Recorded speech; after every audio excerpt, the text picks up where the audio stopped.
Fala galera, bem-vindos aqui ao canal Juliana Bertolozzi. Hoje, segunda-feira, 23 de janeiro de 2023.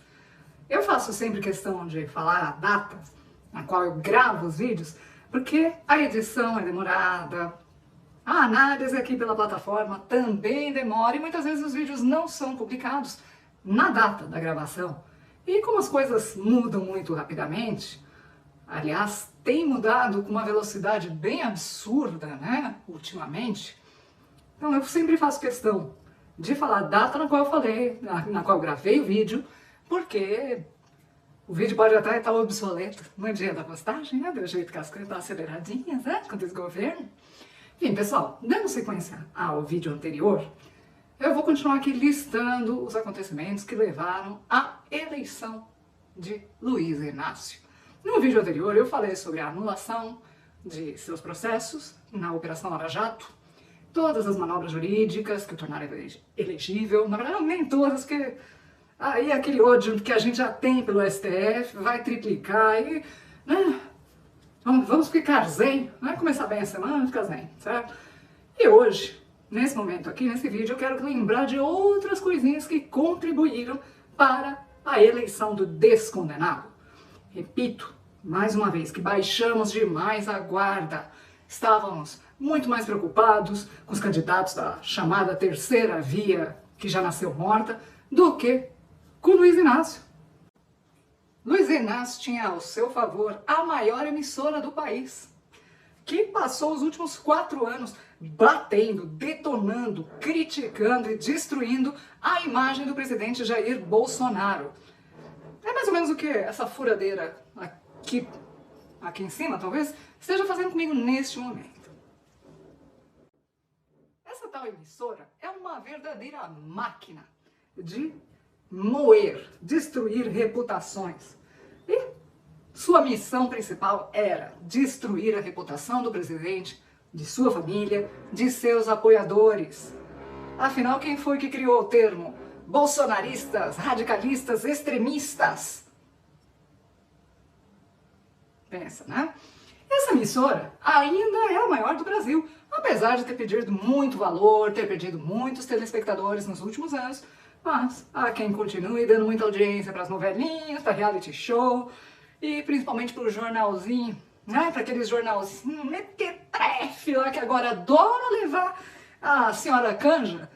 Parece que ela agora virou contratada, né, dessa emissora, a Natura Neri. Sim, eu faço questão de falar Natura Neri, né, aquela super simpática jornalista dessa emissora fantástica, adora a Canja, né, de uma maneira assim, enfim, típica da emissora, né.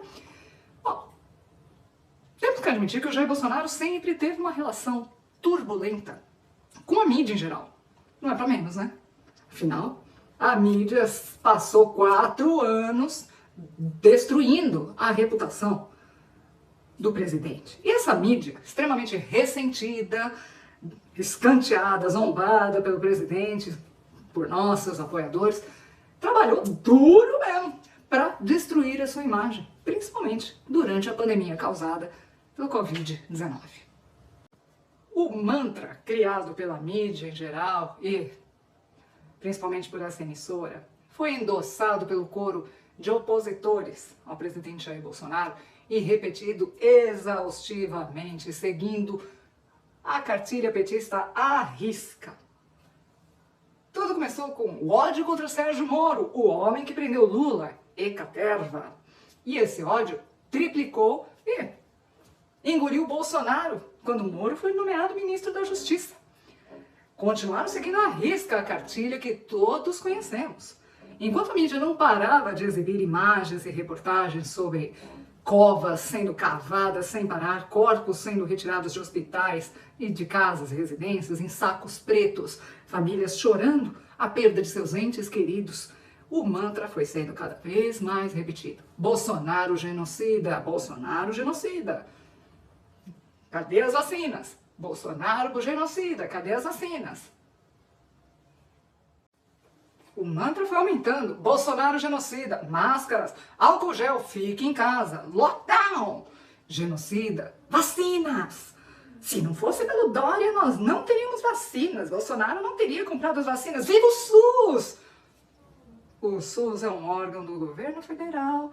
Quando você tomou sua vacina e foi lá e agradeceu o SUS, e o SUS deu aquela lacrada básica, você agradeceu Jair Bolsonaro, porque foi ele quem comprou as vacinas que você tomou no SUS ou em qualquer outro lugar. Porque não foi pelo Dória não, tá? Que a gente tem vacina. O Dória nunca comprou uma vacininha. Na verdade, o Dória desviou dinheirinho, né? Dinheiro recebido para combater a pandemia, né? Tem os respiradores aí que desapareceram, né? Aquela coisa de construir os hospitais de campanha, demolir sem nem usar, né? O Dória, querido, que vá, né? Que o cara que não tinha apreço pelas próprias bolas jamais teria apreço pela população, não tava nem aí, não. Ele queria era mesmo se eleger, ele queria mesmo era ser conhecido como o cara da vacina, o grande. Deu certo não. Mas o coro foi esse, né? Que o Dória, se não fosse o Dória, nós não teríamos vacinas. Teve gente que falou que aqui no Brasil nem houve lockdown. Não houve lockdown em estado, cidade. Sim, acreditem, teve muita gente que disse isso. Que aqui, como o Brasil não é um país sério, não é uma Dinamarca, uma Nova Zelândia, não é um país sério, aqui também o lockdown também não foi sério. Foi nada não, houve toque de recolher, essas coisas, não, foi tudo tranquilo, tranquilo. Fechamento, não é tanto comércio que precisou fechar as portas, que faliu.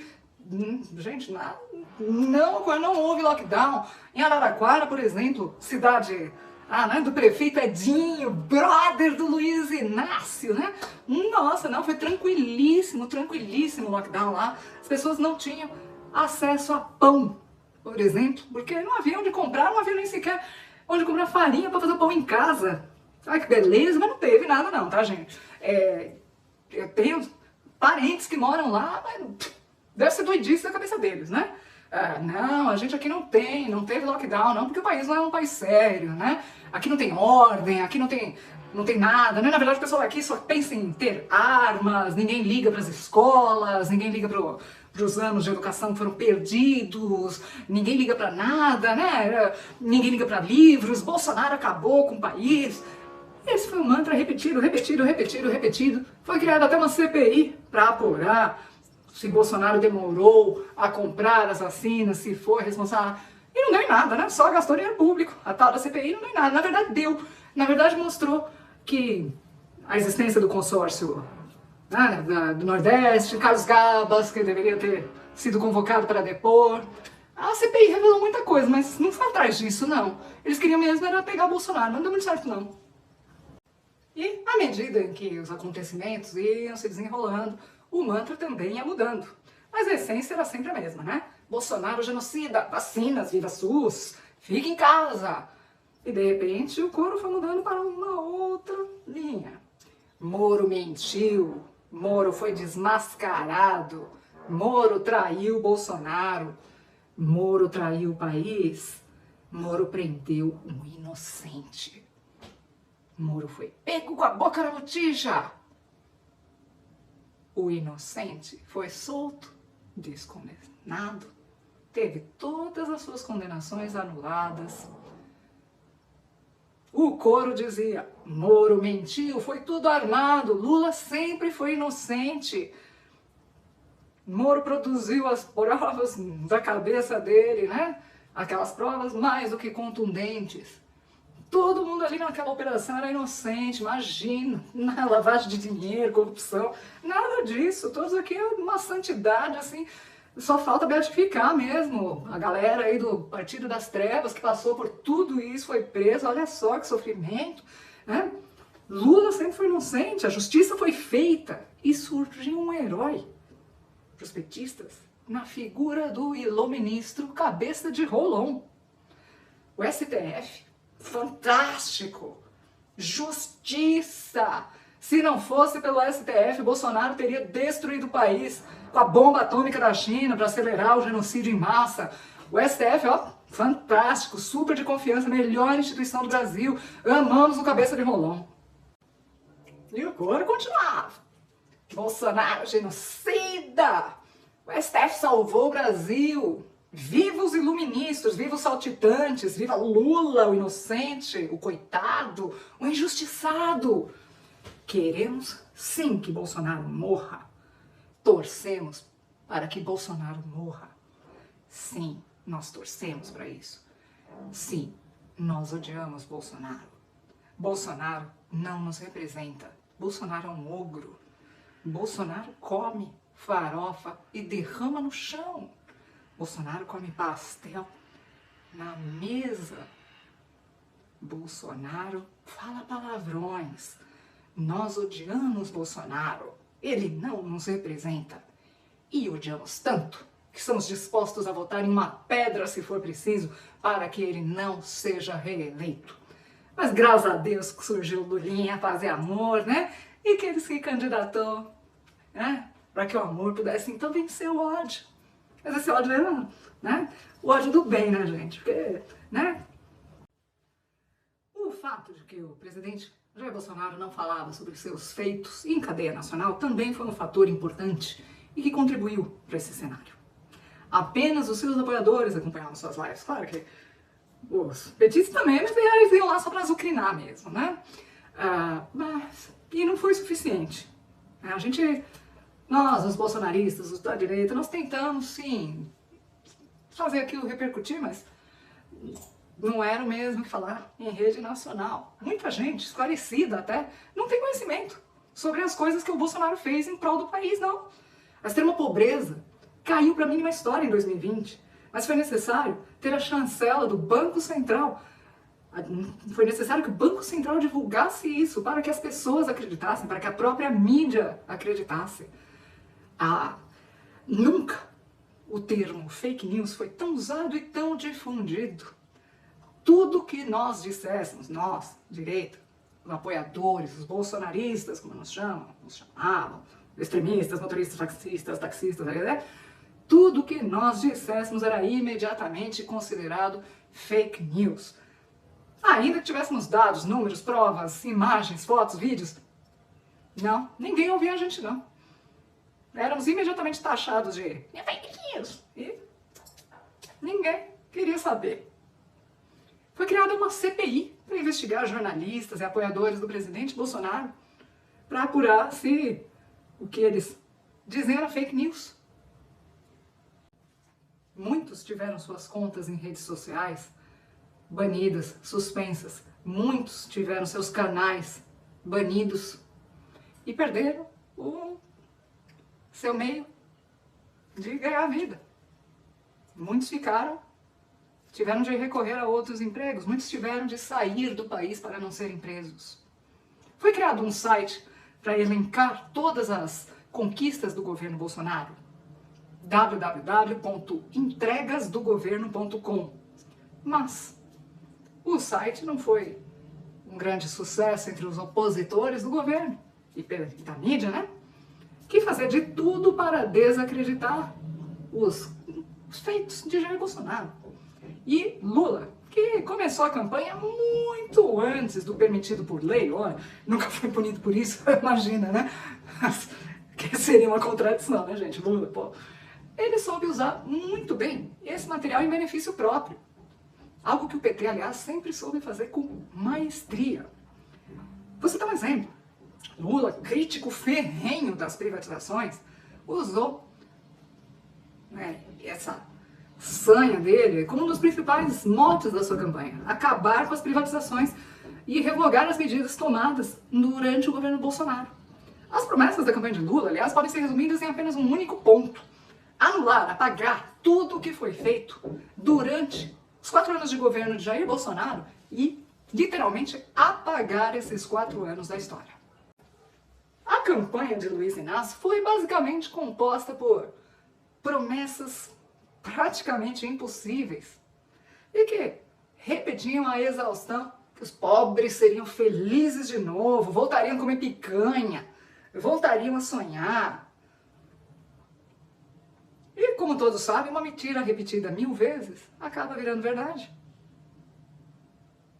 Em termos de economia, os planos e as propostas eram tão surreais que todos os economistas, banqueiros, foram sondados para fazer parte do governo Lula, pularam do barco de imediato. Armínio Fraga, por exemplo, que, aliás, disse recentemente que apoiou Lula votou nele, mas que está agora com medo da irresponsabilidade fiscal do governo Lula e virou um crítico ferrenho da PEC do estouro. Essa PEC do estouro propôs que o teto de gastos fosse aumentado em quase 200 bilhões de reais. E o limite do teto de gastos foi aprovado pela Câmara dos Deputados. Só baixou um pouquinho, foi de 145 bilhões no aumento do limite. Outro que caiu fora foi o Pedro Malan, que disse que esperava que Lula fosse responsável. O economista Edmar Baca, um dos pais do Plano Real, e que assinou conjuntamente com o Armínio Fraga e o Pedro Malan uma carta a Lula, na qual eles criticam o teto de gastos. Henrique Meirelles, o ex-ministro da Fazenda que comandou o Banco Central no primeiro mandato de Lula, criticou as falas, decisões do governo Lula, disse que estão confundindo o mercado e criando um cenário de total instabilidade. Sem alternativa, então, Lula escolheu o poste, Fernando Haddad, para ser o futuro ministro da Fazenda caso fosse eleito. Vai dar certo, confia. Qualquer pessoa que tenha 2 neurônios em funcionamento podia prever que todas as propostas do Lula em qualquer área eram completamente inviáveis, surreais, irresponsáveis, começando pelo aumento absurdo no número de ministérios, que aliás foi um grande feito de Jair Bolsonaro, né? Ele reduziu o número de ministérios, com isso ele enxugou a máquina pública, né? Lula já chega lá com 37 ministérios, né? E com o lema, né? O lema da campanha dele lindo, né? O amor vai vencer o ódio, tão bonito, né? Tão lindo, né?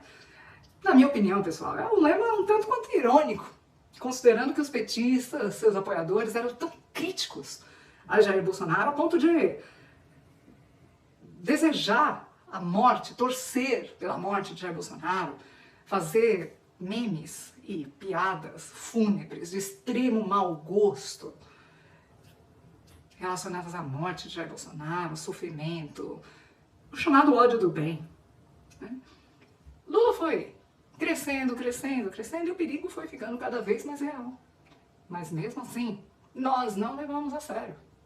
Nem mesmo quando Lula venceu Bolsonaro no primeiro turno das eleições por uma diferença de pouco menos de 5%. Continuamos achando que Bolsonaro iria ganhar de lavada, que tudo aquilo não passava de manipulação. O Brasil estava completamente dividido. E todos ignoramos isso. E naquele fatídico domingo, quando eu fui à minha sessão eleitoral, assim como no primeiro turno, cruzei com dezenas de pessoas usando a camisa amarela, nossa camisa, né? Era um dia bonito, ensolarado. Havia bandeiras do Brasil nas janelas dos prédios, na vizinhança toda, que na verdade era de festa. E então, chegou o momento da apuração. Foi rápida, apertada, e muito rapidamente, tudo mudou, tudo. O clima de alegria se transformou em uma tensão palpável, você sentia no ar. O silêncio foi ficando ensurdecedor. Eu olhava pela janela, via as pessoas, olhando umas para as outras em choque. A expressão de todos era a mesma.